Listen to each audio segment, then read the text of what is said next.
우리 교인들 박수를 받으려고 찬양을 하시는 것 같기도 하다 하는 생각이 드네요. 찬양 은혜롭습니다.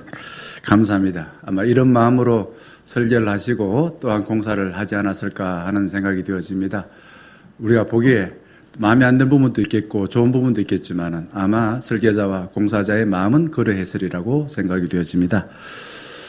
자, 교회를 사랑하는 자가 받는 복이 있다. 오늘 주신 말씀 시편 84편 여러분 좋아하시죠?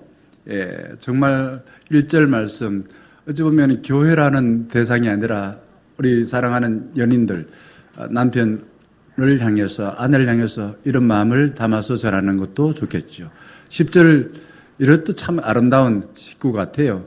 아마 옛날에 제가 중고등학교 다닐 때라면은 이런 것도 적어두고서 나중에 연애편지 쓸 때에 뭐 같이 또 참조해서 쓰기도 하고 그랬을 거라 생각되집니다. 교회를 사랑한다. 교회가 도대체 뭔가? 교회를 우리 잘 기억을 해야 될 겁니다. 교회는 단지 건물이 아니라 하나님을 주인으로 모시고 구원받은 자들이 모여서 주의 일을 하는 것이 교회입니다. 사랑이 뭔가? 사랑은 내가 하고 싶은 대로 하는 게 아니라 바로 교회라는 것은 주인이신 하나님이 원하시는 대로 하는 것이 그게 우리 진짜 제대로 된 사랑이다라고 말할 수 있습니다.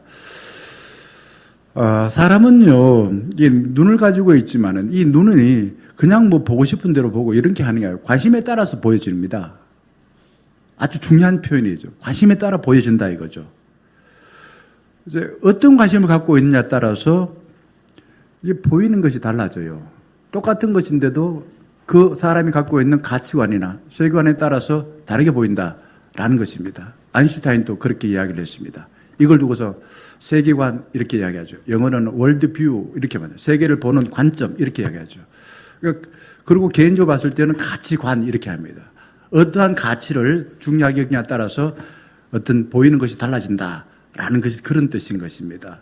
우리는 예수를 믿는 사람이니까 예수님께서 가장 중요하게 여기는 가치를 나도 중요하게 여김으로 인해서 예수님 마음을 가지고 사람을 보고 세상을 바라보는 것입니다. 예수님은 사람을 어떻게 바라보시던가요?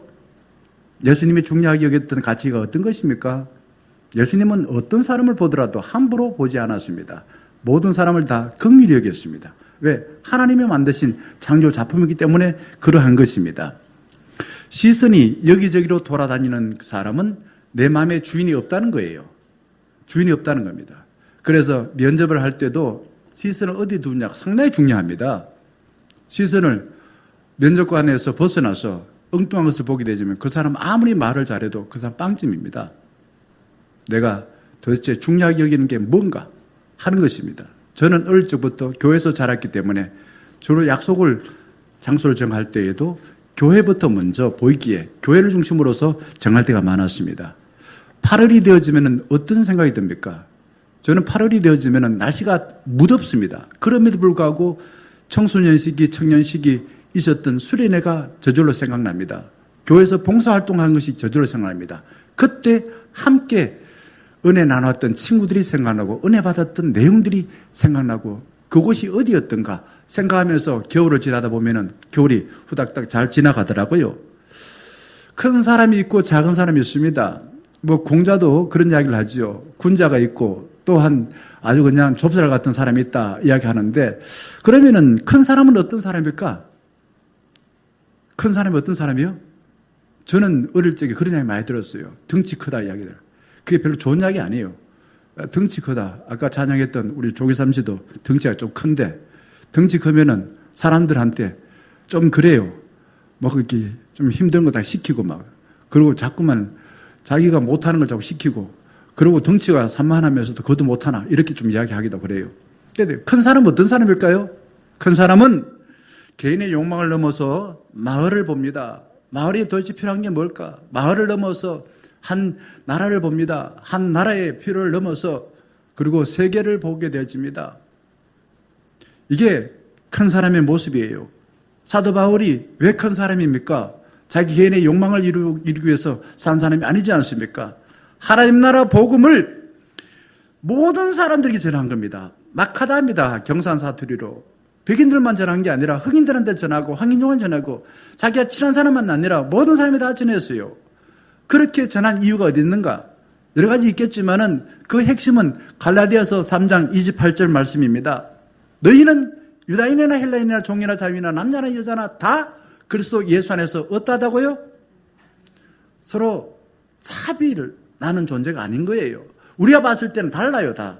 나이가 들고 이러면은 조금 뭐가 얼굴이 주름도 생기고, 그리고 얼굴에 뿐만 아니라 머리카락도 하얘지고, 그리고 죽음을 앞에 두게 되니까 기력도 약해지고, 뭐 이런 거죠. 그러나 하나님께서 보시기에는 그 외모를 보고서 사람을 판단하지 않고 모든 사람들은 예수 그리스도 안에서 한 형제 자매다, 하나다, 똑같이 다 소중하다. 이거를 가슴에 품고다. 이게 복음이에요. 그거를 모든 사람에게 전하는 삶을 살. 그래서 사도 바울이 큰 사람인 것입니다. 교회가 어떤 곳입니까? 교회는 십자가 위에 세워졌다. 십자가가 도대체 뭔가? 십자가가 아까 말한 것처럼 헬라인이나 유대인이나 남자나 여자나 종이나 주인이나 다 차별을 없애버리고 예수 안에서 하나 된 거예요. 이게 십자가의 지혜고 십자가의 능력인 것입니다. 그러니 교회라는 것은 십자가 위에 세워졌으니 외모를 보고 판단하면 안 됩니다. 예수를 제대로 믿기에 예수 안에서 우리는 한 형제 자매에게 누구나 하나님의 보호와 인도를 받고 살아갈 수 있도록 삼는 것이 교회인 것입니다. 작은 사람은 어떤 사람일까요? 이거는 외모를 두고 이야기하는 게 아닙니다. 작은 사람이라는 것은 마음이 좁쌀 같은 사람입니다. 자기밖에 몰라요. 자기 생각만 옳고 앞에 있는 사람을 고려하지 아니하고 무시합니다. 상대방을 내 마음에 들어오지 못하도록 끊임없이 방패를 칩니다. 자기가 그냥 막 모든 것이 주인이 되어주고 자기 생각만 옳다는 거예요. 이런 사람들은 사람을 만날 때 처음에는 잘해주지만 나중에는 다른 사람을 종처럼 부려먹는 사람입니다. 그게 작은 사람이에요. 저 후배 하나가 한 2년 후배인데 그 부인도 저하고 같이 신학교 신대원 다녔습니다. 근데 이 친구가 거기에 아프리카에 남아프리카 공화국에 선교사를 가서 얼마 지나지 않아가지고 책을 한 권 썼습니다. 책 제목이 검은 것이 아름답답니다. 여러분, 검은 것이 아름답습니까? 우리 동네에 검은 사람이 많아요. 아름답습니까? 대부분 사람들은 무섭다고 이야기합니다. 그런데 이 친구는 아름답다 이야기해요. 이유가 뭘까요? 비결이 뭡니까? 우리는 다 검은 흑인 이러면은 뭔가 무섭고 그냥 다가오면 안 될 것 같고 내 자식이 걔들하고 결혼하면 안 될 것 같지 그렇게 생각하는데 이 친구는 흑인을 아름답다고 이야기해요. 똑같은 눈을 가졌는데 도대체 뭐가 다른 것입니까? 다른 것은 하나밖에 없는 것 같아요. 그 사람을 예수 그리스도의 마음으로 보느냐 안 보느냐 이거죠. 그런 가치를 본다 이거죠. 예수님 마음으로 그들을 보니까 모두가 다 싫어하지만 아름답게 보이더라 라는 겁니다. 교회의 머리이신 예수님은 그래서 네 생각대로 살려고 하지 말고 먼저 그의 나라와 그의 의를 구하라고 이야기하고 있습니다. 하늘의 뜻이 땅에 이루어지도록 기도하라고 말하고 있습니다. 교회를 다니는 사람들은 예수님이 우리에게 말씀하신 그 말씀을 기억하고서 그 말씀에 따라서 사람을 보고 세상을 살아가야 됩니다. 그래야만이 내가 나이가 들고 몸이 약해지고 내가 병원에 있고 내가 돈이 없고 내가 어떤 상황이 있든 간에 하나님 나라를 위해서 나는 할 일이 있어. 그래서 살아야 돼. 삶의 희망을 갖게 되어지는 것입니다. 그런데 작게 내가 가진 걸 가지고서 나를 보고 다른 사람 판단하고 그래 보세요. 나이가 들면 들수록 살 희망이 없어져요. 안중근 의사의 어머니 조마리아 여사가 아들의 사형 판결을 받고 난 뒤에 이렇게 당부를 했습니다. 장한 아들아 부하라. 너가 어미보다 먼저 죽는 것을 불효라고 생각하면 어미는 웃음거리가 될 것이다. 엄마가 이런 말을 한다는 게 이해가 됩니까? 너의 죽음은 한 사람을 위한 것이 아니라 조선인 전체의 공분을 짊어진 것이다. 너가 항소를 한다면 일제의 목숨을 구걸하는 하는 것이다. 나라를 위해 땀만 먹지 말고 죽어라. 대의를 위해 죽는 것이 어머니에 대한 효도다. 야, 이 정말 이렇게 생각할 수 있는 비결이 어디 있을까요? 바로 먼저 그의 나라와 그의 의를 구하라고 말씀하신 그 주님의 말씀을 기억하고서 이야기했겠지요. 최홍종 목사님이 계셨습니다. 광주에서 중요한 사역을 해서 광주에 가면은 거의 성자처럼 그렇게 존경을 받는 사람인데요. 그가 죽고 난 뒤에 광주에 그 나병 환자 그리고 폐병 결핵 환자 거린들이 그 목사님의 운고한 행렬을 뒤따르면서 이렇게 슬퍼하면서 울부짖었습니다.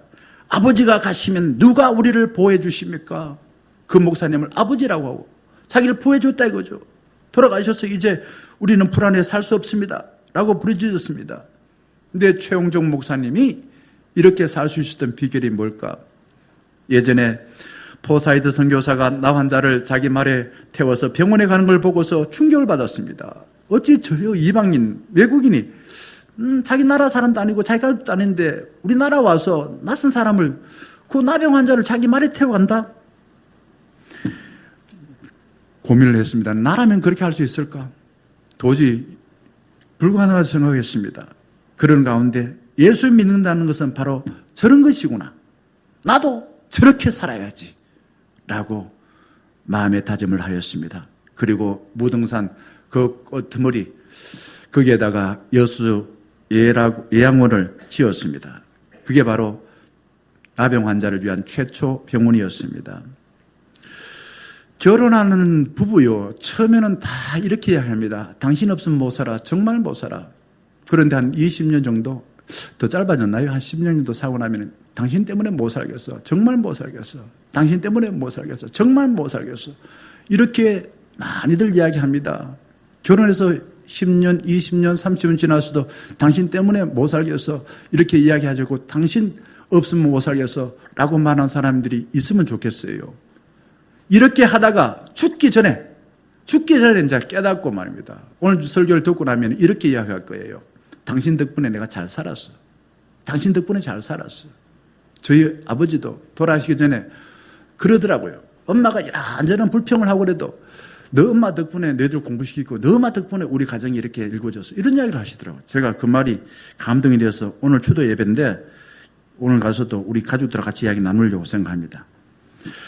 나만 위해서 살면은 주변에 원수들이 득실거립니다. 누구나 품고 손잡으면 힘들지만은 재미가 있어요. 그게 인생인 것입니다. 누구 손을 잡고 계십니까?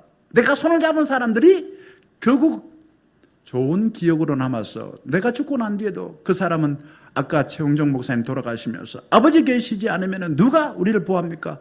당신이 없으면 누가 우리를 보호합니까? 당신 없이는 무슨 재미로 삽니까? 라고 이야기할 겁니다. 내 작은 머리에 들어있는 내가 오랫동안 살면서 경험했던 것이 하나님 뜻일 수도 있지만 아닌 경우가 99%입니다.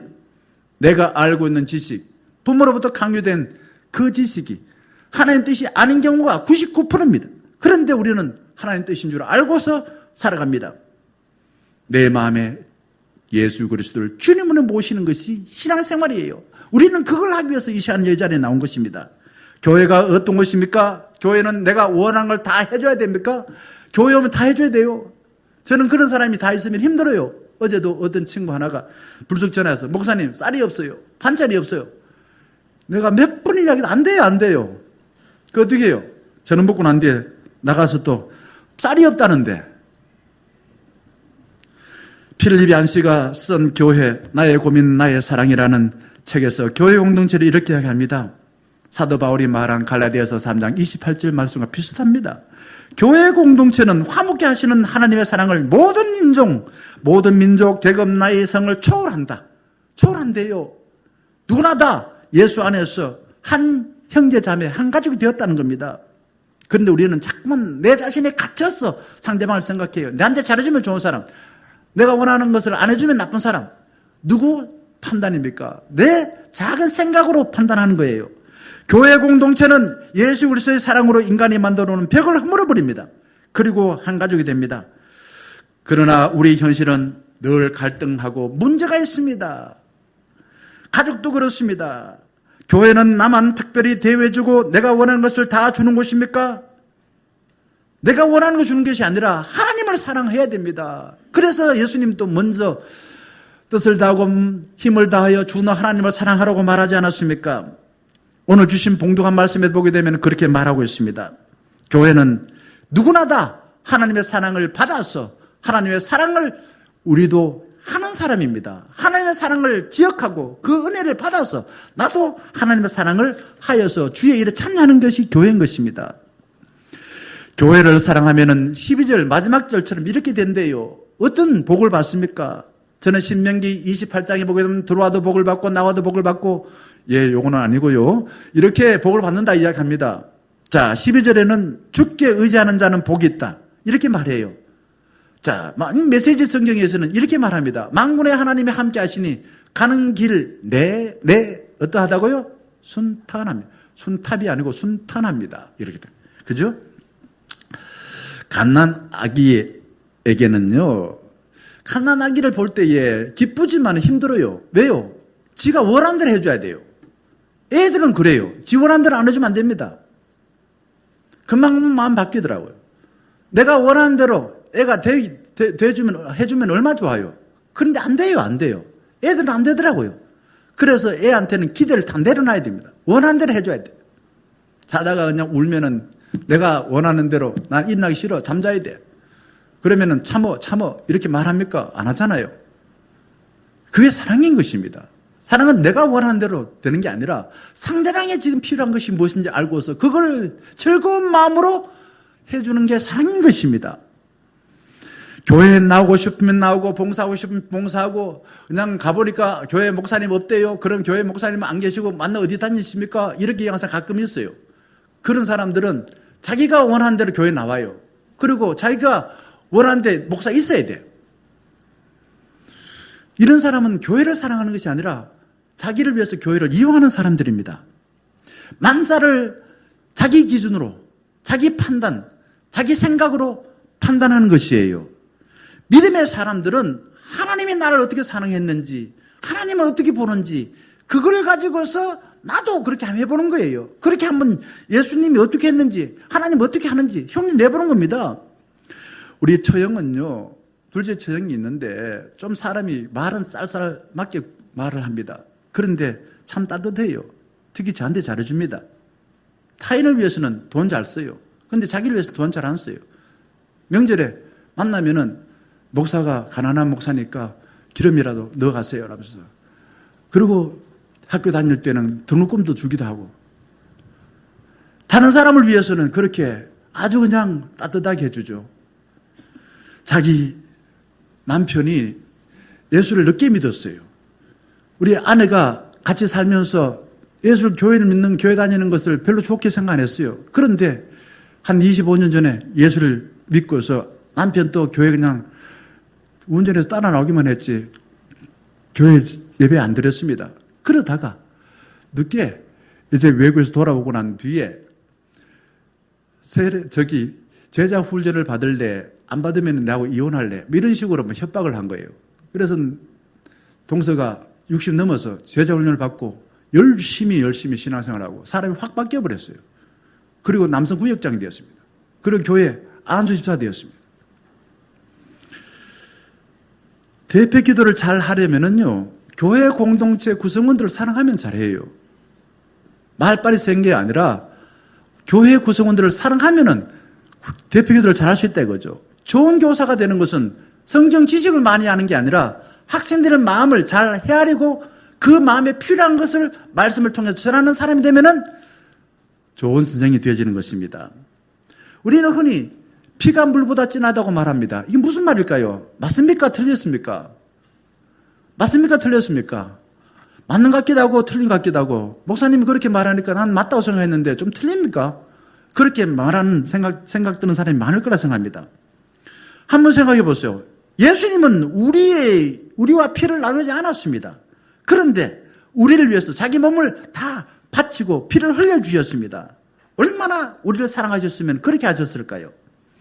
피를 안 나눈 사람도 눈물을 흘리며 기도하고 정말 사랑으로 수고하면은 피 나눈 사람보다 더 가까워진다라는 뜻인 것입니다. 그런데 우리가 피를 나눈 형제들이 정말 세상에서 가장 사랑스럽고 정말 세상에서 가장 소중한 사람으로 생각을 떼어집니까? 머리로는 생각을 떼지만 실제로 그런 사람들이 많지 않아요. 처음에는 그랬는데 결혼해서 살아보니까 살면 살수록 형제간의 관계가 이런저런 일로 깨질 때가 많아요. 피를 나눈 사람도 오랫동안 나의 욕망을 위해서 상대방 형제를 이용하다 보면은 세상에서 가장 나쁜 원수가 형제가 되어버립니다. 피 나눈 사람이 돼요. 십자가의 도로 구원받아 하나님의 자녀가 되어졌습니다. 존중하지 아니하고 상대방을 종처럼 부려먹게 되면은 너도 죽고 나도 죽는 것입니다. 저는 교회가 저한테는 너무너무 좋아서 목사 되었습니다. 말씀 여러 번 드렸지만은 저는 교회를 내 가정보다 더 따뜻한 것이요, 내 학교 다니는 것보다 더 많은 것을 가르쳐 주었고, 또한 세상의 그 어떤 놀이터보다 더 재밌는 것이 교회라고 생각되어져서 나도 목회하면 내가 경험했고 내가 머릿속에 기억되진 그런 교회를 만들어야지 라는 것이 제 꿈인 것입니다. 제가 교회에서 정말 많은 사람을 만나는데 우리 가족들은 우리 교우들만큼 일주일에 한 번씩 만나지 않아요. 일본 많이 만나지 않습니다. 정말 저는 교우들을 위해서 어떨 때 그런 이야기를 하죠. 우리 자녀들도 애도 딸도 말입니다. 아버지 나한테는 그렇게 잘 못하면서 왜 교우들한테 그렇게 잘합니까? 이런 이야기를 해서 애가 상처를 받았다 이야기한 적도 있었어요. 교회를 저는 우리 가족들보다 더 자주 만나고 더 사랑하려고 애를 쓰고 있습니다. 교회는 상대방을 정죄하는 것이 아니라 나와 다른 사람들, 나하고 다른 사람, 외모도 다르고 수준도 많이 다른 사람들과 함께 말입니다. 서로 공감하고 서로 소통하고 주일에 함께 참여하는 것이 교회인 것입니다. 오늘 봉독한 말씀을 보게 되면 신이 지금 어떤 처지에 있을까요? 바벨론의 포로에 잡혀갔어요. 거기에서 남의 땅에서 노예로 살면서 자기가 있었던 그 고국 예루살렘에 있는 성전을 멍하니 바라봅니다. 그러면서 그냥 사랑한다고 말하고 눈물을 흘리면서 옛날을 그리워하고 있는 그런 내용인 것입니다. 우리는 그래요. 있을 때 잘하자, 없을 때 후회하잖아요. 한번 생각해 보세요. 산소가 있을 때는 산소 귀한 줄 몰라요. 그런데 높은 산에 올라가면 수명이 갚아요. 이 산소가 당연히 있는 게 아니구나. 그러니 이 당연히 있다고 생각하는 게 하나님 은혜구나 생각하고 감사하게 돼요. 그래서 주 하나님 지으신 모든 세계 이렇게 찬양해요. 늘 그렇게 생각하고 살아가십니까?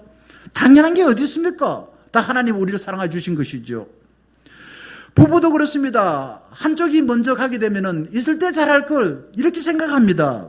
그래서 우리는 종말론적인 신앙을 가지고 살자는 거예요. 기독교는 종말론적, 지금이 마지막이라고 생각하고 살자 이거죠.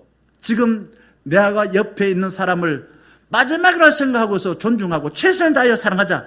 이것이 종말론적인 신앙인 것입니다. 저는 목회를 하면서 돌아봤습니다.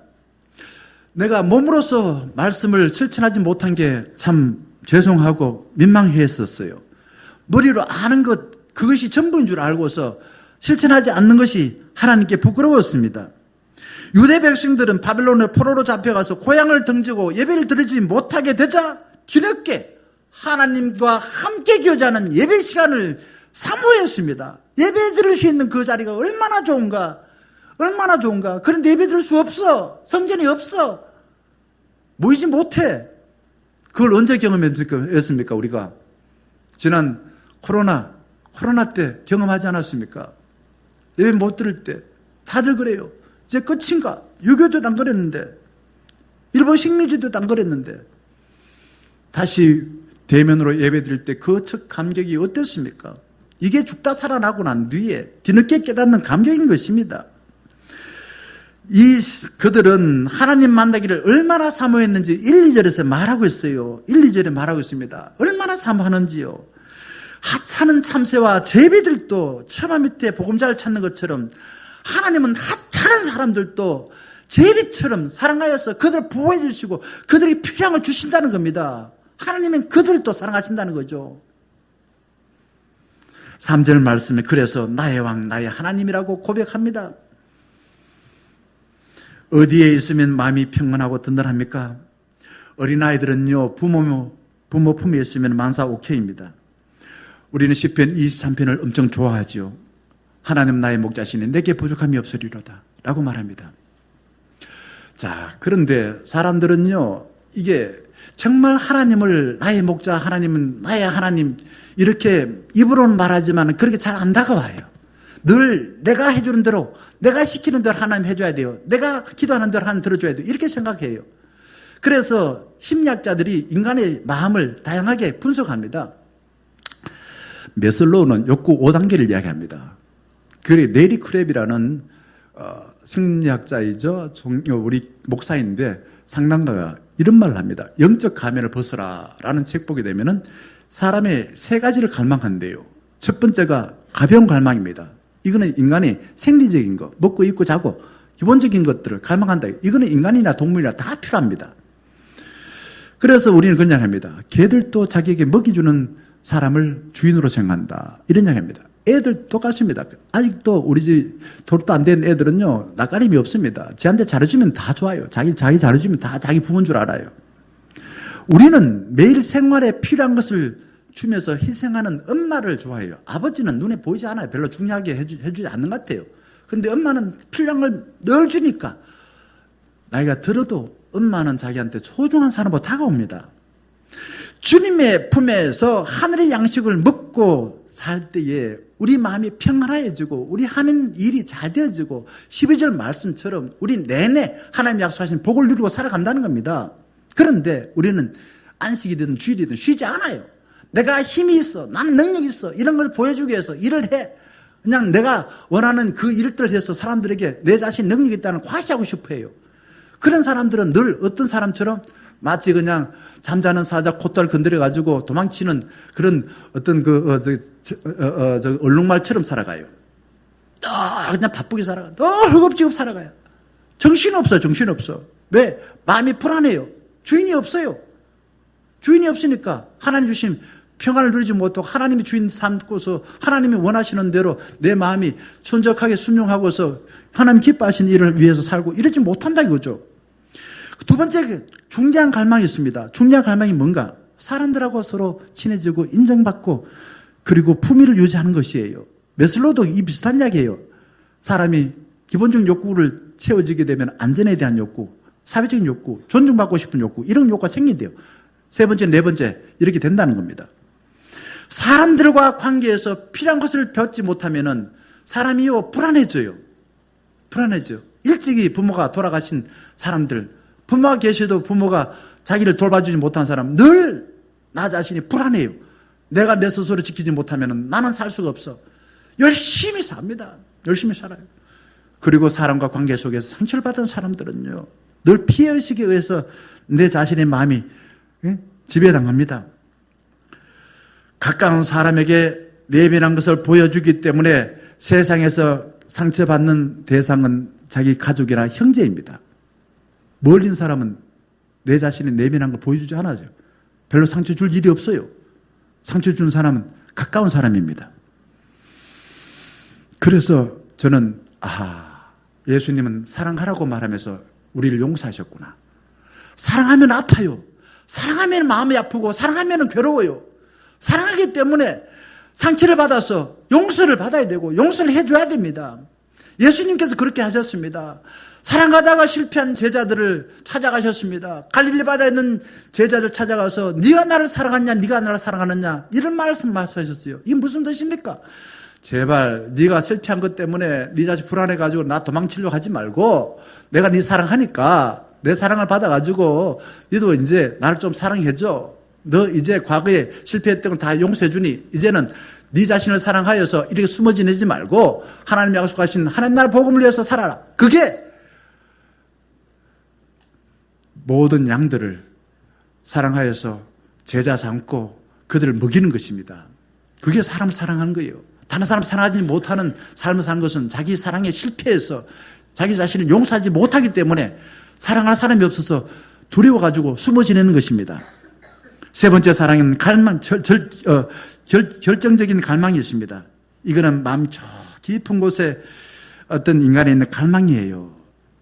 이 갈망은 그것이 해결돼야 우리 마음에 평안이 있습니다. 잘 아는 것처럼 어거스틴은 자기가 살고 싶은 삶을 살기 위해서 아주 엄마의 가슴에 대못을 박으면서 정말 사이비 종교에 빠지고 그냥 일찍이 여자를 만나서 그냥 이상 사생활을 낳고 그랬잖아요.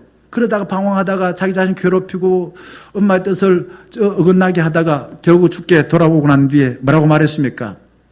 죽게 내가 안기기 전에는 내 마음에 평안이 없다라는 말이었습니다. 이게 영적인 구원받은 자들의 고백인 것입니다. 하나님을 만나 해결을 해야 할 결정적인 갈망은요, 세상의 가벼운 것으로 해결하지 못합니다. 패스트푸드와 같은 그런 어떤 인스턴트 음식 같은 그런 세상의 문화를 가지고서 내 영적인 갈망을 해결하지 못해요. 그거 못하는 것을 누가 이야기했냐?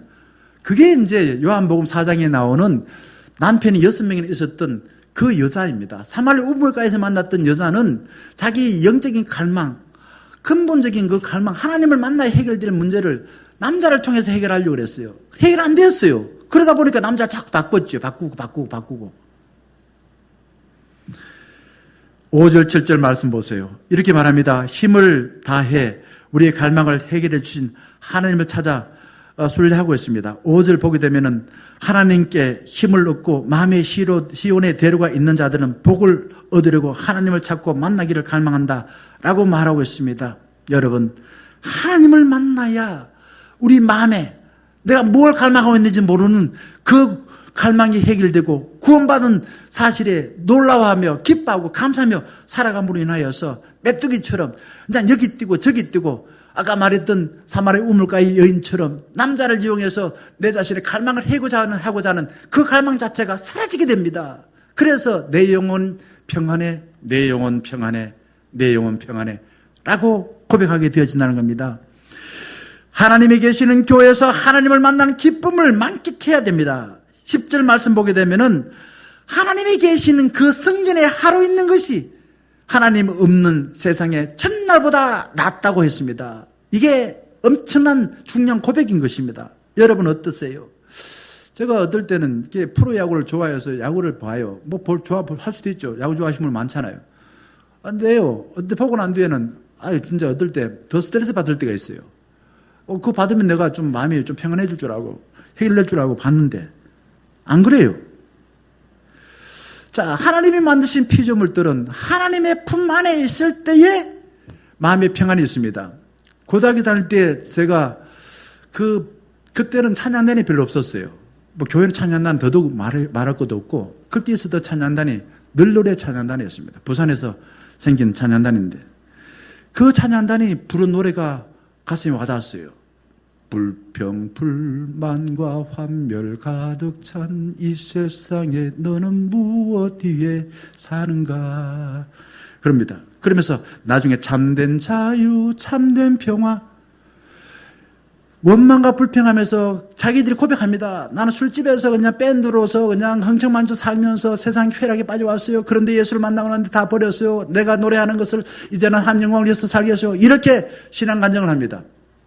어디에 있을 때 평안하다고요? 세상 한가운데서 놀았던 그 삶을 자랑스럽게 말하지 못하고 부끄럽게 이야기한다고요. 자기 사랑하는 자식들한테, 가족들한테 부끄럽게 이야기한다는 겁니다. 왜? 방탕한 삶이었으니까.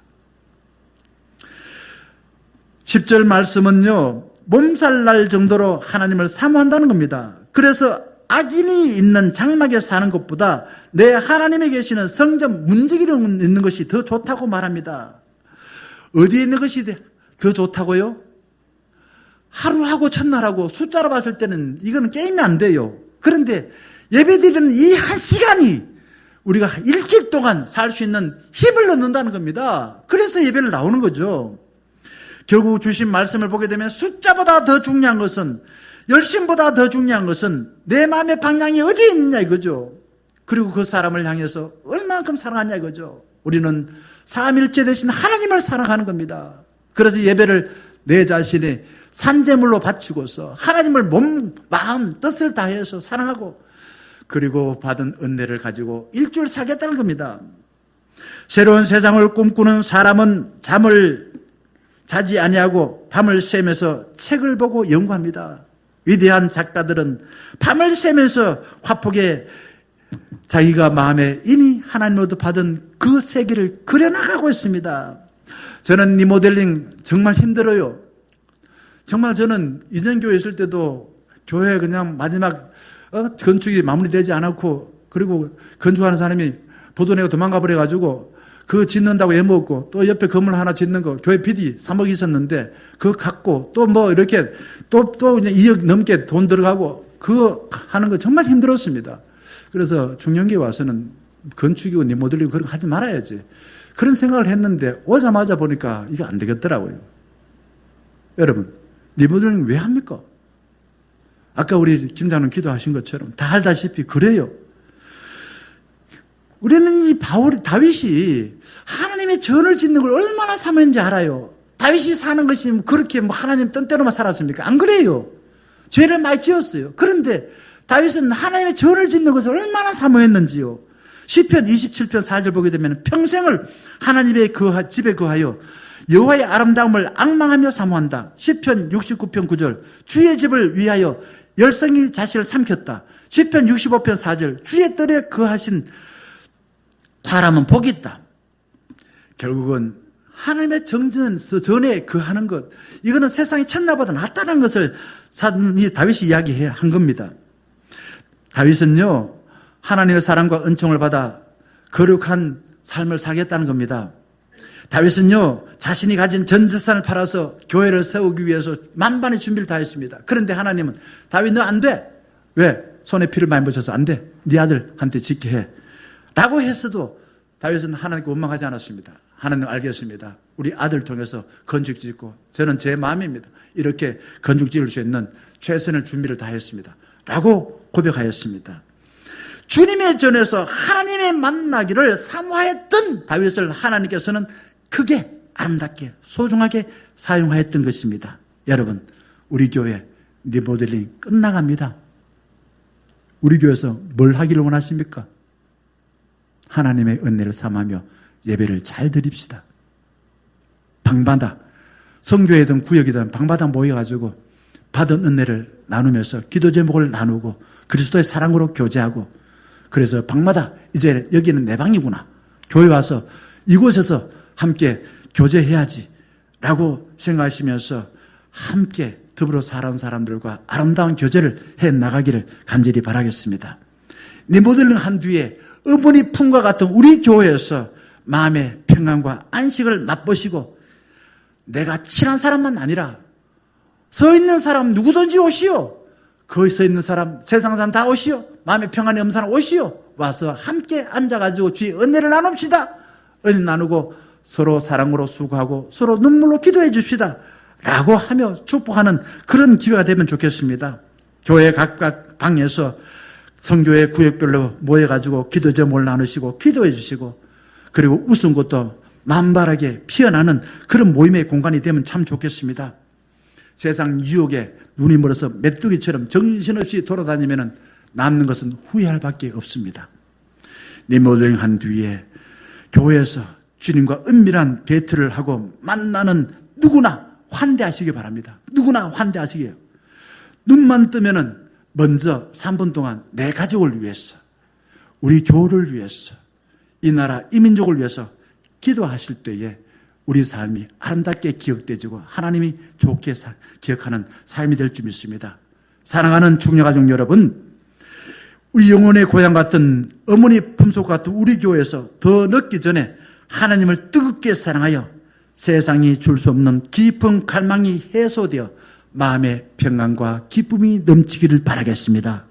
그동안 사랑받기만 바라서 심심한 삶을 살았다면 이제 하늘나라 가기까지 내 생명 다하여서 누구나가 다 뜨겁게 사랑하여 모든 사람과 친구처럼 재밌게 살고 그들을 축복하는 아름다운 삶을 살기를 예수 그리스도의 이름으로 간절히 축원합니다. 함께 찬양하겠습니다.